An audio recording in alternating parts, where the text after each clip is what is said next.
Muy buenos días. El día de hoy estamos con Juan Carlos Luján Zavala, que es gestor de contenidos, consultor en comunicación digital y tallerista sobre inteligencia artificial. Muchas gracias por regalarnos un momento de su tiempo. Y bueno, vamos a comenzar con la receptiva entrevista. Nuestra primera pregunta es, ¿cuál fue su primer contacto utilizando inteligencia artificial en el ámbito profesional? El primero realmente, en lo que es inteligencia artificial generativa, fue febrero de este año. Digamos que hay que diferenciar una cosa. Una cosa es la inteligencia artificial tradicional y otra es la inteligencia artificial generativa. La tradicional, digamos que la hemos usado sin darnos cuenta. Por ejemplo, el correo electrónico Gmail, cuando veíamos que los correos publicitarios los mandaba una bandeja spam, o cuando, por ejemplo, teníamos una cuenta en Netflix y nos sugería automáticamente el algoritmo que viéramos otras series similares y las sugerencias eran diferentes a otras personas en la familia, lo mismo cuando comprábamos algo en Amazon, te decía también puedes comprar esto, aprovecha este descuento. Digamos que eran recomendaciones que nos daban, ¿no? También cuando veamos Siri en el celular, eso es inteligencia artificial, pero claro, no era concebida como inteligencia artificial generativa.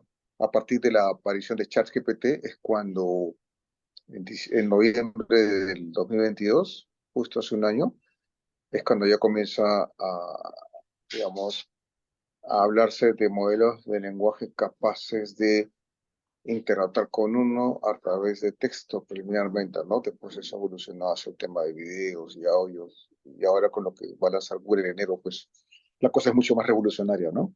Bueno, dentro del uso de la inteligencia artificial en el periodismo, ¿ha notado algún impacto en la interacción entre el periodista y su audiencia? ¿Piensa usted que la ha modificado de cierta forma? Sí, yo creo que sí, he hablado con muchos colegas periodistas y también con profesores y ellos lo usan principalmente para corregir textos. Digamos que eso no es visible, ¿no? El caso Exitosa o Perú 21, que, por ejemplo, dice, hace 2 días Diana Exitosa, crea niños felices delante con inteligencia artificial.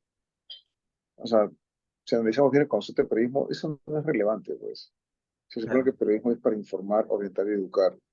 Entonces, cualquiera puede crear unas imágenes, hasta un niño de 6 años puede entrar a Copilot de Microsoft y hacer una imagen de niños, o sea, en los Andes. No es relevante, eso en realidad es un uso superficial o Y chabacano de la inteligencia artificial.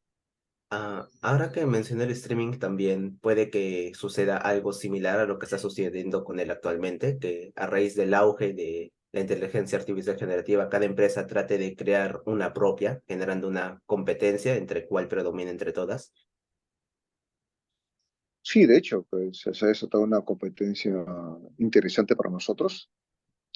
Lo vemos, por ejemplo, los grandes jugadores son Microsoft, Google, Amazon, y después también tenemos a OpenAI, ¿no? Que es la empresa que desató la revolución. Ahora Google ha reaccionado con un nuevo producto que se llama Gemini, que ya lo presentaron ayer y que se supone que en enero va a estar integrado en Google Bard, ¿no? Y también en los teléfonos estos Google Pixel.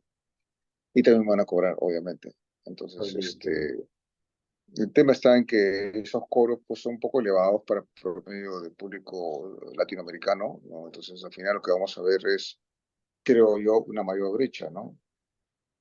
Digital, pero ya no por un tema de conectividad, pues, sino por un tema de acceso al dinero para poder costear o incorporar esos costos en tu presupuesto mensual, ¿no? Mm. Estamos conscientes de que en muchos casos el problema más que la inteligencia artificial es el cómo la emplean, como ya mencioné algunos ejemplos anteriormente, pero ¿podría remarcar algún caso dentro del periodismo que usted conozca en el que considere que lo hayan empleado de manera adecuada? He visto unos artículos en el comercio, también en la revista Somos, donde hacen toda una explicación o de cierta forma introducción al uso de la inteligencia artificial generativa. Ahora, eh, si dejamos de lado los medios y vemos los blogs o las cuentas en Twitter o en Instagram o los mismos canales en WhatsApp que hay gente que ha desarrollado contenido, muchos de ellos han sido periodistas, por mi caso, ¿no? Que yo he sido periodista para un diario. Este, ahí sí desarrollan ese tipo de contenidos que lamentablemente no vemos en los medios, ¿no? Si tú ves, por ejemplo, Twitter, toda la temática está circunscrita a la rivalidad entre fiscales del Ministerio Público, a la liberación de Fujimori y a las, digamos, a la coyuntura política con este gobierno, que hoy día hay una marcha, me parece. O sea, si tú revisas el timeline en Twitter, te vas a dar cuenta que casi todos los que opinan o comparten o comentan están focalizados en esos tres grandes temas. Se ve mucho odio, pero no detecto información constructiva, información que eduque, ¿no? Entonces, ¿dónde encuentro lo otro?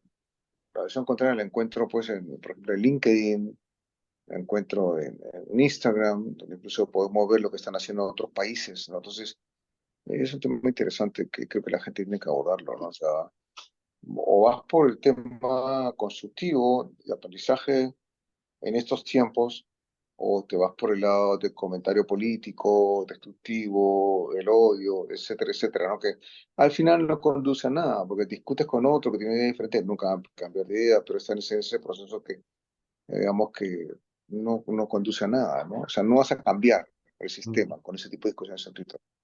Han habido múltiples huelgas en sectores como Hollywood, por ejemplo, mencionando que hay actores humanos temiendo por ser reemplazados por IAs en cierto punto. En ese ámbito y fuera de ese ámbito, ¿cree que es posible que lleguen a reemplazar el factor humano por una inteligencia artificial en el futuro, como muchos presumen? Sí, hay ciertas actividades que sí pueden verse desplazadas, sobre todo aquellas donde no hay eh, creatividad y estrategia. Ejemplo, el trabajo de un traductor. El trabajo de un traductor no demanda mayor, a mi entender, estrategia o creatividad, Digamos que cosa que se ocurre con un docente, ¿no? lo que más demandaría Con un es, profesor. digamos, una interpretación. Depende del contexto en el que se esté dando la situación, ¿no? Una mala traducción o una buena Sí, traducción puede cambiar por completo el sentido de ciertas palabras. pero no es lo mismo pues, que un periodista, ¿no? Un periodista no puede ser reemplazado, por ejemplo, Ya, porque el periodista hace trabajo de campo, observa, analiza, interpreta, habla con la gente. Pero el periodista que está en mesa volteando notas de todo lo que sale en internet, de redes sociales, ese sí puede ser reemplazado. Me dejo entender. El sí, caso del traductor, por ejemplo, es un traductor, traductor presidencial no, pero el traductor, por ejemplo, de una conferencia, conferencista, como tú dices, una palabra mal explicada, puede conducir un error, pero por ejemplo, hay ciertos trabajos académicos que sí puede funcionar como un traductor. Recuerda cómo era Google Traductor hace 10 años, malísimo, y cómo hoy día ha mejorado con la inteligencia artificial. Ha mejorado un montón en calidad de traducción. Eh, el trabajo de las secretarias, por ejemplo. Ese trabajo de asistente administrativo se puede desplazar porque hoy en día tú con cualquier sistema de conversación puedes hacer cartas de presentación, responder correos de manera directa, sin necesidad de tener una persona que solo se siente para hacer cartas o atender el teléfono o recordar tu cita o tu programación. A menos que lo que sí los puede salvar es que si esa secretaria aprende a usar la inteligencia artificial generativa, pues ya va a poder hacer 30 cartas en un día, 30 mensajes. ¿Por qué? Porque ahorras eficiencia y tiempo. Entonces, claro. si el traductor se involucra en el tema y detecta pues que no, mira, mis servicios son diferentes a lo que te da Google Traductor u otra herramienta, pues o sea, como yo digo, si se sube a la ola, en buena hora, ¿no? Pero si, por ejemplo, como pasó con los periodistas antes, ¿no? No querían usar la computadora, se quedaron con su máquina de escribir y al final fueron desplazados. No es un tema de edad, de los viejitos, que no sé qué, es un tema en realidad, la edad es un número, es un tema de actitud. En el caso de los actores de Hollywood que tú preguntabas, claro, la preocupación está por los que hacen doblaje de películas, por el hecho que ya hay empresas que están ofreciendo la capacidad de hacer animaciones. Creo que Coca-Cola hizo un comercial hace unos meses usando justamente uno de estos programas. Entonces, sí, eso ha desatado preocupación entre los actores. Eh, pero lo último que leí es que están desarrollando ellos su propio modelo de lenguaje para los actores de Hollywood. Claro, tienen todo el dinero para hacerlo, entonces el futuro está por los modelos de lenguaje. Yo pienso que, por ejemplo, los grandes diarios, los que tienen recursos, podrían desarrollar su propio modelo de lenguaje eh, que esté focalizado solo en periodismo, de tal manera de que todo ese trabajo de edición, de corrección de textos, lo puedan hacer con su propio modelo de lenguaje instalado en sus computadoras en la redacción, mientras tengamos en la calle a los reporteros, digamos, movilizándose para cubrir la información. Pero en mesa ya tendría menos editores, porque tendríamos estos sistemas inteligentes que tienen la capacidad de responder a tus expectativas, ¿no? Con respecto al uso erróneo de estas, en caso de que se descubra que el autor de cierto trabajo periodístico, ya vayamos a una tesis o un libro, utilizó inteligencia artificial para realizar su escritura, ¿qué sanciones puede Ujú. sufrir este? Bueno, ahí es el tema que yo siempre hablo, es el tema del uso ético y responsable. O sea, el alumno o el autor o el colega no tiene que autoengañarse, ¿no? Eh, Vamos, si yo soy especialista en un tema, por ejemplo, uso la inteligencia artificial para trabajar los textos y yo puedo usar para que me corrija un texto determinado, no significa que estoy apropiándome la propiedad intelectual de alguien. Pero claro, puede haber otro que, si antes ya copiaban tesis, antes que aparezca la inteligencia artificial, y tenemos a un gobernador regional tremendo copión, y se evidencia que copió, porque, como yo digo, ¿no? Al uno que copia y no sabe argumentar lo que hizo oralmente, está perdido. Pues bien, este personaje que hablo, hasta ahora no puede expresarse oralmente de forma adecuada, como un académico, siendo propietario de universidades y Claro. teniendo tantos cartones, o sea, ahí te das cuenta que no fue el autor del documento, ¿no? O sea, creo que es el mejor ejemplo andante, vigente, que tenemos hoy en día en el país de personajes que tienen grandes cartones y que supuestamente los han obtenido de manera legal, entre comillas, pero en la práctica ves que no es así. Y en el Congreso también hay varios así, ¿no? Yo he visto cuando hacen presentaciones, incluso ministros en sus PPTs que solo se dedican a leer, no demuestran la habilidad de que, ok, PPT es un soporte audiovisual, pero yo expongo porque yo domino el tema, yo lo conozco. No ves eso, te das cuenta también en los elementos visuales que emplean de que los colores, la técnica de los colores, la técnica de uso de las fuentes, el contraste, detalles que son implícitos en uno cuando trabaja ese tipo de temas, ¿no? O porque de repente en la universidad no le enseñaron a vender productos, a gestionar proyectos. Entonces, eso es evidente y eso uno se da cuenta, no es, no, digamos que si el alumno plagia o usa trabajo de otro, bueno, luego lo conocemos en el mundo real, como se dice en la cancha, y no tiene esa habilidad que supuestamente la pregona, pues ahí, ahí queda en evidencia, ¿no?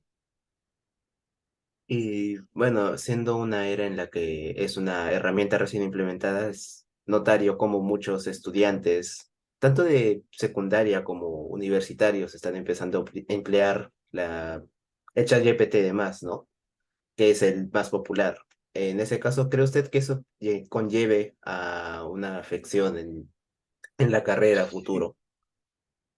sí, lo que dices es cierto. El problema está en que lo están usando, pero lo están usando de manera equivocada. O Eso. sea, Es como el Internet mismo, en realidad es una herramienta con bastantes ventajas, pero que si es que uno no sabe utilizarlo bien, va a terminar afectándose a sí mismo sin darse cuenta al lamentarse. exacto, exacto. Eso es lo que dice muy cierto. Yo lo he visto de cerca.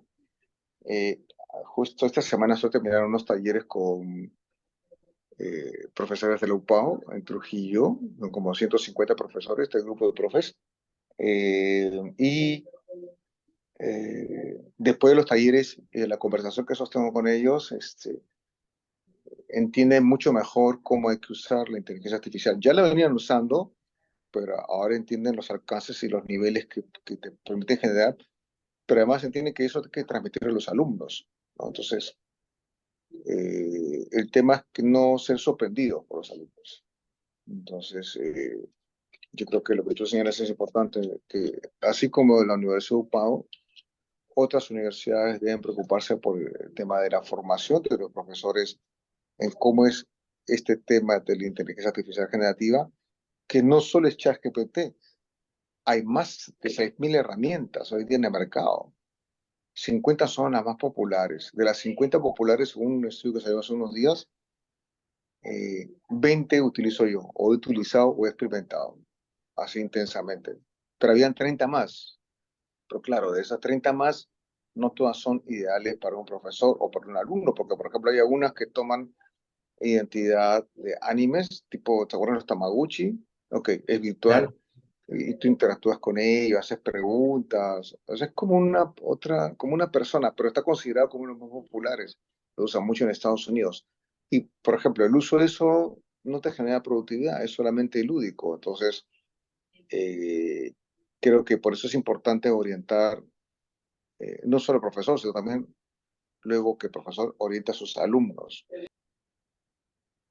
Y bueno, hablando de digamos, la capacitación que requieren los profesores en cuanto a detectar trabajos utilizados, o bueno, creados o no creados en ChatGPT, ¿tiene algún Sí, consejo o alguna manera usted de verificar si es que, digamos, un artículo es escrito propiamente por la persona o ha utilizado como base la herramienta, la inteligencia artificial?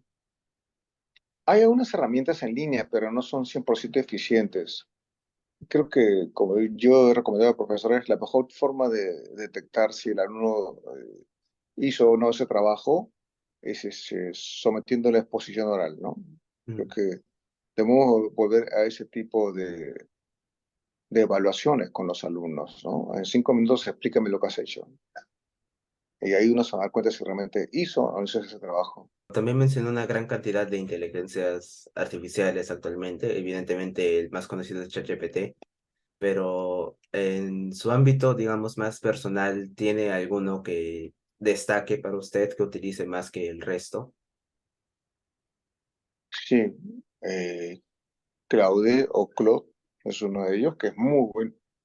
Y Perplexity, pero no da ciertas limitaciones, ¿no? Ahora, ChatGPT 4 es el más completo, pero tiene un costo de 80 soles mensuales, pero te permite hacer gráficos, infografías o mapas mentales, no, más que infografías, mapas mentales, rápidamente. Si antes me tomaba una hora en hacer un mapa mental, acomodando los cuadritos, extendiéndolos, ahora solamente le pones el listado y te lo hace en segundos, ¿no? Y incluso te da la opción de editar para mejorarlo. Entonces, eso me parece muy bueno.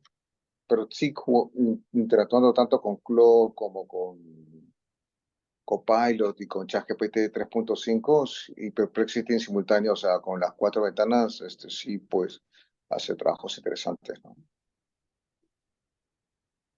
Y también han surgido múltiples denuncias con respecto a derechos de autor. Por ejemplo, el autor George R. Martin de las novelas de Game of Thrones dijo que va a denunciar al creador de ChatGPT por derechos de autor al estar utilizando frases de sus obras dentro de la inteligencia artificial. La inteligencia artificial realmente es capaz de, digamos, infringir los derechos de autor, porque en Internet puedes encontrar esas mismas líneas, ¿no? Y hay gente que cree que más bien las denuncias son por temor a lo que es capaz de hacer esta inteligencia artificial con las obras, ¿no? En realidad, o sea, no es que te reproduce la obra, copia los estilos. Es un tema que, bueno, está en debate en Estados Unidos, en discusión, incluso los medios de comunicación han reclamado que les paguen regalías porque ChatGPT utiliza información de páginas web. Eh, Algunos han llegado a un acuerdo porque consideran de que empobrece más a los medios digitales allá. Lo cierto es que es interesante porque si bien antes era Google el que divulgaba las noticias de manera gratuita, sobre Google se puso ahora ChatGPT, ¿no? Que extrae información de las páginas web y te recompone. Porque ChatGPT lo que hace es se alimenta de información ya publicada y te la entrega de otra manera. O sea, como llamamos, te voltea la información. Entonces, Hay varios reclamos y amenazas también de artistas digitales por el tema de la generación de imágenes, ¿no? Porque copia estilos también. Puede ser una foto que lo haga al estilo Van Gogh o al estilo Dalí y te lo hace, te lo hace. Entonces, yo creo que el tema de lo digital, pues justamente permite eso, ¿no? El remixeo remix de horas. Eh, entonces, es un tema en realidad que o busca visibilidad del autor o busca dinero, ¿no? O sea, tenemos también habló hace poco Yuval Noah, este famoso historiador israelí, que está preocupado por la inteligencia artificial y sus grandes avances. Lo que pasa es que hablan sin probarlo. O sea, mucha gente habla porque vieron ChatGPT y creen que eso es todo. En realidad, hay más herramientas, hay más acciones. Bueno, es eh, normal que el ser ¿no? humano le tenga miedo a algo justamente que no conoce, porque no lo conoce, no se han dado la tarea de investigar más a fondo del tema realmente, ¿no? Claro, el tema es investigar, como tú dices, ¿no? O sea, probar la herramienta. Yo, mientras no la experimento, es como, mientras yo no conviva con un perro, yo no puedo hablar de las personas que critican a los que tienen perros porque los humanizan. Entonces, sin haber tenido un perro, critican a otro, ¿no? Es igual, o sea, sin experimentar la herramienta, comienzan a criticarla. Yo creo que es una evolución natural, o sea, del avance en la tecnología, ¿no? Entonces, es inevitable, ¿no? Es como si cuando apareció el tren, mucha gente creía de que el paso del tren por los rieles, iba a provocar enfermedades, que iba a salir menos, etcétera, que generó mucha preocupación el desarrollo del tren. Lamentablemente en Perú el sistema ferroviario no se desarrolló, pero en otros países como Argentina, por ejemplo, tiene un sistema impresionante, ¿no? De transporte de personas y carga. Y en Estados Unidos y Europa ni hablar. O sea, puedes conocer otros estados y otros países de manera económica gracias al tren, ¿no? Y Japón Están igual. países Entonces, interconectados en Europa por un solo tren, ¿no? sí, pero lo que causó al comienzo fue una gran preocupación, ¿no? Entonces, es lógico y normal la preocupación que desata el hombre. Y ojo, desata preocupación entre grandes intelectuales, ¿no? Entre gente muy reconocida, ¿no? Es lo interesante, ¿no? Bueno, ya para ir cerrando, quería preguntarle acerca de la evolución de esta también, porque ha ido más allá de, digamos, escribir texto e imitar voces también. Esto Sí, con correcto. respecto a diferentes situaciones acá en nuestro país, presentadas por diferentes organizaciones criminales, utilizan esta herramienta para realizar diferentes estafas. En ese caso, ¿cree que en cierto punto, conociendo cómo es la política de nuestro país, llegan a tratar de impedir el uso de esta dentro de nuestro territorio? Eh, En realidad, la tecnología es neutral, o sea, es como el martillo se construyó para construir, perdón, se diseñó para construir, pero hay gente que lo usa para matar a otros, ¿no? O para amenazar. Entonces, y la tecnología es neutral. El castigo debe ir para la persona que hizo el delito. En México acaban de hacerlo, 2 años de cárcel para aquel que modifique fotos y ponga desnudos con fines de pornografía sobre las mujeres. La semana pasada acaban de dar esa ley. Es, No tal, castigan a la herramienta, sino a la persona que cometió el delito, ¿no? tal vez debería ser más un tema de adaptación, digamos, ajustar ciertas leyes o crear algunas nuevas para estos casos específicos, Ya, ¿no? sí, o sea, tiene que castigarse al usuario, no a la herramienta que es neutral. Muy bien, en ese caso eso sería todo por el momento. Nuevamente, muchas gracias por estos minutos de su tiempo. Y bueno, ya nos estaremos encontrando en una siguiente ocasión. Ok, muy bien, gracias.